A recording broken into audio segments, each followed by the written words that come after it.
কাশ্মীর ইস্যুতে এ বছরই পারমাণবিক যুদ্ধে জড়াতে পারে ভারত ও পাকিস্তান। ৬ বছর আগে ২০১৯ সালে মার্কিন যুক্তরাষ্ট্রের করা একটি গবেষণায় এমন তথ্য উঠে এসেছে। এতে ১২.৫ কোটি মানুষের মৃত্যু হতে পারে বলে ধারণা দেওয়া হয়। ভারতীয় পার্লামেন্টে বোমা হামলা চালাবে একজন সন্ত্রাসী, নিহত হবেন ভারতীয় নেতারা। জবাবে ভারতীয় সেনাবাহিনী পাকিস্তানের ভেতরে প্রবেশ করে আক্রমণ চালাবে।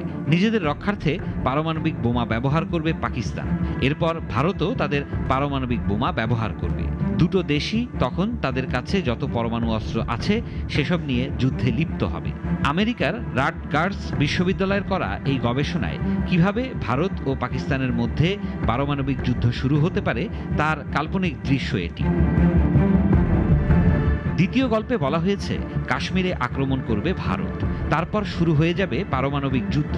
তবে উভয় দেশে যদি বিচার বুদ্ধিসম্পন্ন নেতারা ক্ষমতায় থাকেন তাহলে হয়তো এরকম কিছু হবে না, এবং এ কারণেই এখনো পর্যন্ত সেরকম কিছু হয়নি।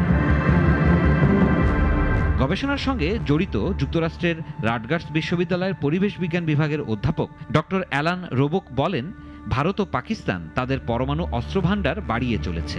শুধু সংখ্যার বিচারেই নয়, এসব অস্ত্রের বিস্ফোরণের শক্তিও তারা ক্রমাগত বৃদ্ধি করছে। ফলে তাদের আশঙ্কা ভারত ও পাকিস্তানের মধ্যেই এই যুদ্ধের আশঙ্কা সবচেয়ে বেশি। ২০২৫ সালেই কেন পারমাণবিক যুদ্ধে জড়াবে ভারত ও পাকিস্তান? এমন প্রশ্নে অধ্যাপক রোবক বলেছিলেন, ভবিষ্যৎ থেকে তারা শুধু একটি বছরকে বেছে নিয়েছেন। তিনি আরও বলেন, এই যুদ্ধ যে কোনো সময় লাগতে পারে, হতে পারে আগামীকালও। সিরাজুম মুনির শুভ, নাগরিক।